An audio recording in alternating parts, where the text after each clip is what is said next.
Hello there! Welcome to Bodhiflavours and welcome to a cooking class. We're all cooking here. It's really hot and steamy in Japan at the moment and we don't feel like cooking, so we're gonna eat mostly raw tonight. I don't like my beans raw, so I'll chuck them in some hot water, blanch them quickly.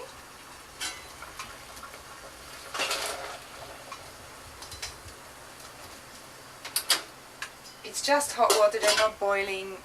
I turn the heat off and I'll leave them like that for just a while. Meanwhile, we'll do some grating. This is a lovely little ginger grater I got here in Japan. They're really handy.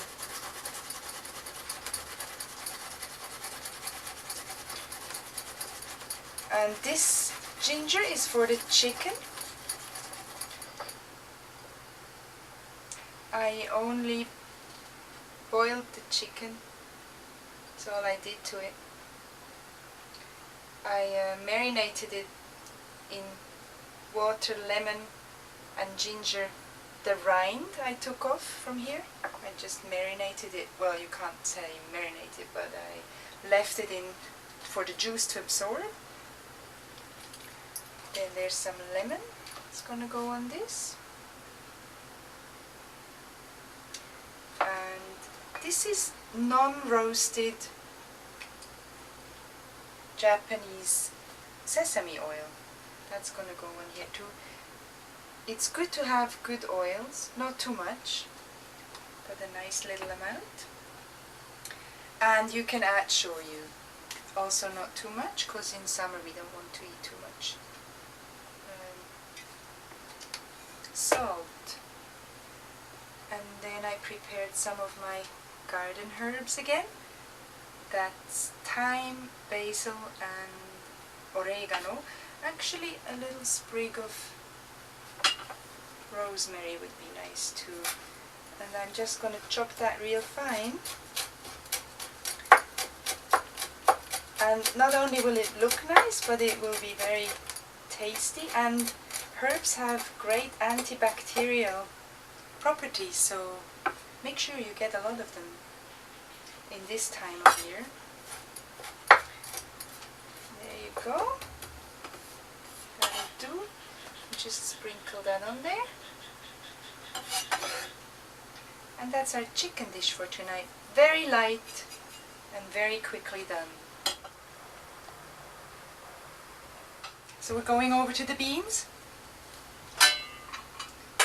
They've just been in here a couple minutes, that's all. Drain them. And to keep that lovely green, I just shock them with some cold water. There we go. That keeps them green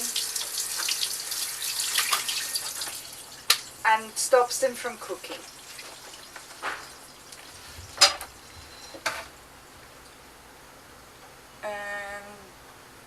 These beans are gonna go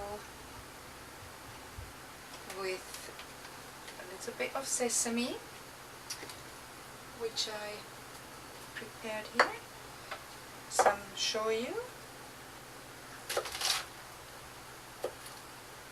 just kind of chopstick size, I usually say.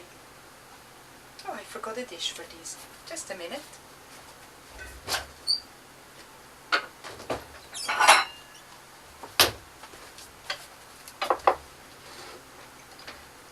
So they're still very crisp, they're not too cooked, not too soft. A little bit of shoyu and all of this sesame.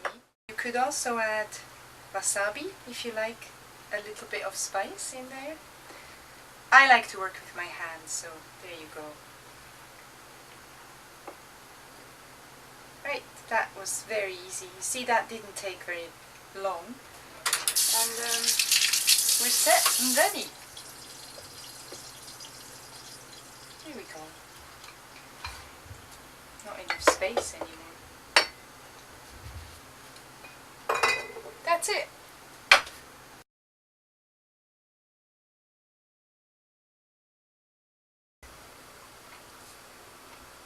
Here we have arame with lycium berries, shiso freshly cut, and daikon, radish, Japanese radish. That's a very light dish. I've done it with yuzu, which is a Japanese citrus fruit, and rice vinegar, a little bit of oil, shoyu. That's it. Then this is tataki kuri. It's a cucumber with umeboshi. Again, very simple dish. I'm going to add a little bit more to this. This is when you're vegetarian. For non-vegetarians, you can actually add little fish, and we'll do that later. Here's that funny looking mountain potato, yamaimo. It's a slimy dish that I've made with myoga and shiso. All you do is you add a little bit of ginger, if you like ginger, grated, and shoyu. And then this is the beans. Very lightly cooked with shoyu and sesame seeds added later. And for your information, this is the myoga. It has a lovely flavor and an aroma that makes you want to eat a little bit, especially for this season, since we're not feeling so hungry when it's hot. And all of this you can eat with some rice or just on its own. You don't need to add anything else. If you're non-vegetarian, this is a nice chicken dish that can go with it, very light. And I hope you enjoyed it, and we're gonna enjoy this now. Bon appetit. Bye.